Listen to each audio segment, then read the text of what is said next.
Yeah, it feels like we've been gone for a long time. Well, first off, congratulations on the Jack Adams nominee here. I mean, what the meaning for you or this team, to have a nomination like that, what does it mean for the overall scope of how things have come along here?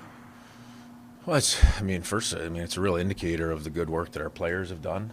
It's a nice recognition of the hard work of the entire staff.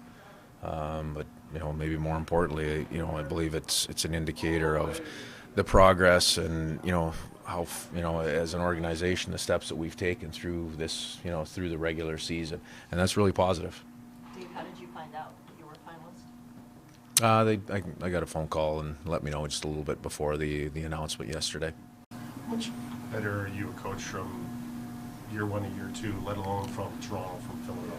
Oh, you learn everywhere you go, and just you continue to apply your own principles, and I'm just a believer, and you stay true to who you are, and you try to add to that. You try to grow, evolve, develop. I've been very fortunate every place that I've been, whether as a head coach or as an assistant. I've had some great people to work with, and you learn from everybody that you work with. That's you learn so much from the people that are around you at a lot of different levels. So hopefully continue working hard every day, and just you try to add to the things that you do well.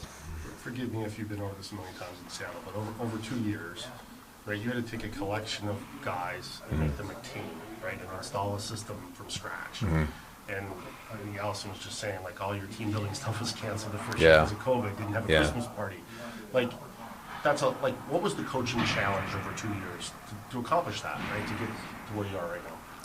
Well, every process is a little bit different. Obviously, ours as an expansion franchise last year was a group of new guys coming together and figuring out how to learn and how to work together. And you come in with a plan. I found that we had to be probably a little more nimble and willing to evolve and change things as you figure out personnel. No matter what you see on paper and how much you think you know about people and players, you really don't until you start working together and you see what it looks like on the ice. So, I believe we've worked hard to evolve and continue to try to find the things that best suit our group. And, as you look at, from year one to year two, our roster changed. Our roster really improved, right? And so now we've had the luxury of being able to try to apply that while still having some of the foundation and very important foundation from year one. And I've talked at length and will continue to talk about the leadership group that's been here from day one, adding to that group over the summer, and how much of a driving factor and driving force they are inside of our dressing room. Dave, would you like to give a shout out to your assistant coaches? That's the first thing that I did. Those guys are the most important, the entire staff. The workings in behind the scenes, the hard work that goes in. Those guys are, everybody is tremendous in their role, and everybody does extra. And you ask, to a man, you ask the players, they'll tell you the importance of everybody on the staff. What's McCann's status, and just how great is it to see him in a red jersey? Yeah, number one, good to see him in the jersey out there with others today. He skated a couple of times on his own previously, so we'll just keep progressing. I don't really have an update other than the fact that he's on the ice and he's able to be out there with the optional skate today, which is a really good step for him. We'll just continue progressing. Nothing imminent in terms of return. Is there any possibility he could play tomorrow night, or are you ruling him out? Yeah, I don't believe tomorrow night is a possibility, but like I said, we'll take it one step at a time. He's going to jump back in at a very high level.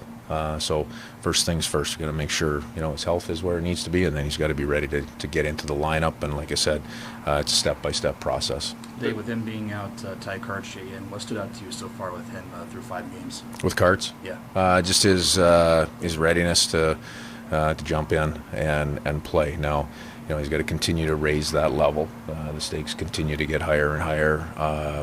But he's handled himself very well, off the ice, on the ice.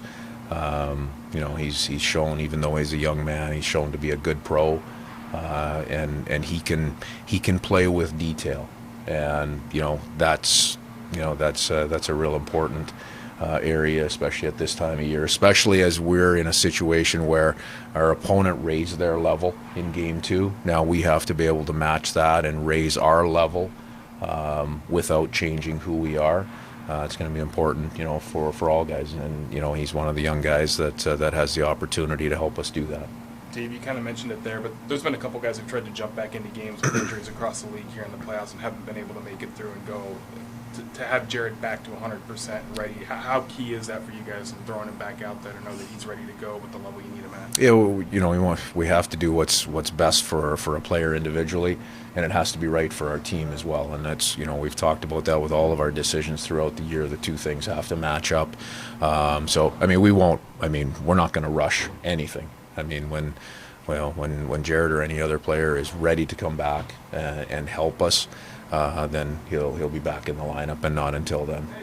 You talked about the schedule the team has been on. Did it actually feel good to maybe have this take a breath moment with the 2 days here? Yeah, I believe it's important for us. I mean, we've played a lot of hockey. I credit Dallas with raising the level, and their intensity was a factor, a major factor in game number 2. We weren't able to match that. I saw a little bit of fatigue in our guys, and that's why we went optional again today. That gives everybody the ability to recover to what suits them best over 2 days, and we get back at it tomorrow. I think that that energy should be back, and now it's upon each of us individually and collectively to be able to raise that level, and bring that in Game 3. Yesterday you said Jared was continuing with protocol. Can we clarify that that's concussion protocol? I don't ever. No, I'm not gonna confirm or any injury. We've never done that throughout the year, so I'm not going to change that now. He's continuing through his injury protocol, and when he's ready to be back, he'll be back. Does he have any actual tests he has to pass before, or is it? Yeah, every player does. Every player, no matter what injury they're coming off, there's a protocol that they go through with our medical staff, and you see part of it right out on the ice, and there's a lot of things that go on in behind the scenes as well. You took the options there. Are you playing 3 for him? What's your status? I'm old. Yeah, no, I'm good to go. All right, Thanks, All right. anything else? All right, The thank goatee you. is youthful. Yeah, The goatee is that what it is? Yeah, exactly.